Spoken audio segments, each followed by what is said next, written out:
कहते हैं कि मृत्यु जीवन का परम सत्य है, लेकिन मृत्यु के बाद का सत्य क्या है ये कोई नहीं जानता।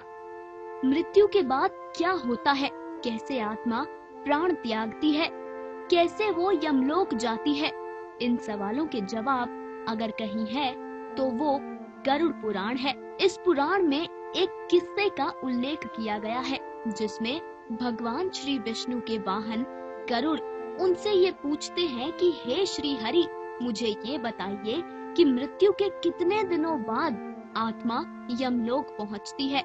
इस पर अपने वाहन को एक एक बात बताते हुए भगवान विष्णु ने मृत्यु के बाद के 47 दिनों का उल्लेख किया। तो आइए आज गरुड़ पुराण के इसी किस्से के हिसाब से आपको बताते हैं कि मौत के 47 दिन तक आत्मा का क्या होता है। सबसे पहले तो गरुड़ पुराण में ये बताया गया है कि मृत्यु के वक्त इंसान की आवाज चली जाती है। जैसे ही शरीर सांस लेना बंद कर देता है, वैसे ही उसे एक दिव्य दृष्टि मिलती है। ये दिव्य दृष्टि आत्मा को इसलिए मिलती है ताकि वो पूरी सृष्टि को एक समान देख सके। इसके बाद आत्मा को लाने के लिए यम के दूत आते हैं। कहते हैं कि आत्मा को लेने के लिए एक नहीं बल्कि 2 यमदूत धरती पर एक साथ आते हैं। यमदूतों के आते ही आत्मा भय से हाँ हाँ की आवाज करते हुए शरीर से एक अंगूठे जितना बाहर निकलती है और फिर जैसे ही आत्मा पूरे तरीके से शरीर से बाहर आ जाती है, यमदूत उसके गले में एक पाश बांध देते हैं।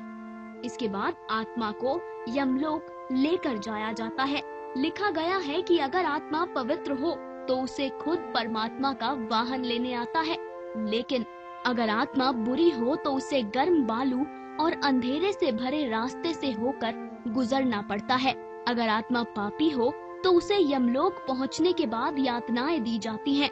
इसके बाद उसी दिन आत्मा को आकाश के रास्ते से वापस उसके घर में छोड़ दिया जाता है और फिर आत्मा अपनी अंतिम रस्मों को होते हुए अपनी आंखों से देखती है।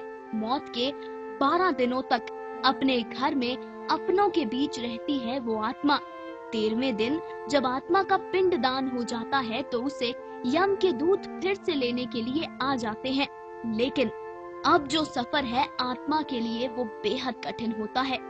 आपको बता दें कि गरुड़ पुराण के अनुसार अगर आत्मा को स्वर्ग प्राप्त होता है तब तो उसका ये सफर बेहद आसान और सुखद रहता है, लेकिन अगर आत्मा को नर्क प्राप्त होता है तो उसे वैतरणी नदी से होकर गुजरना पड़ता है।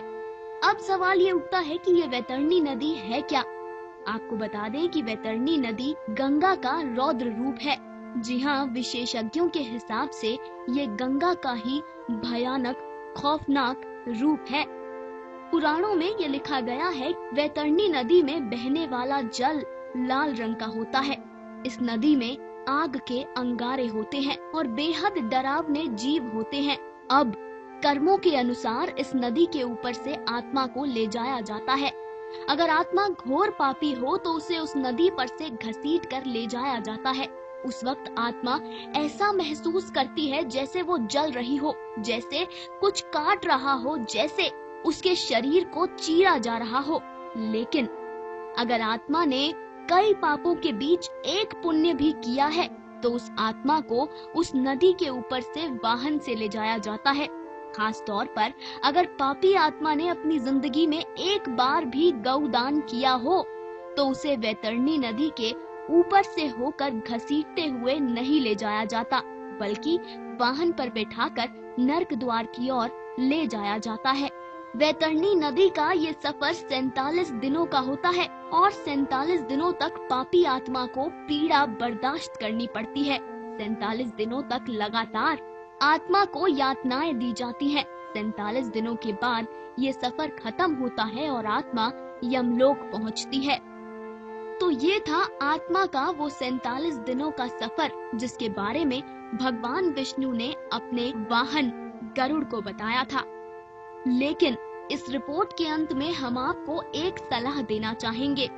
सलाह ये कि आपको घबराने या डरने की कोई जरूरत नहीं, बस अच्छे कर्म कीजिए, और ख्याल रखिए कि अच्छे कर्मों का फल भी अच्छा ही होता है। कथा सागर की पूरी टीम सदैव आपके सुखद जीवन की कामना करती है। कथा सागर डेस्क रिपोर्ट। हर अपडेट के लिए सब्सक्राइब करें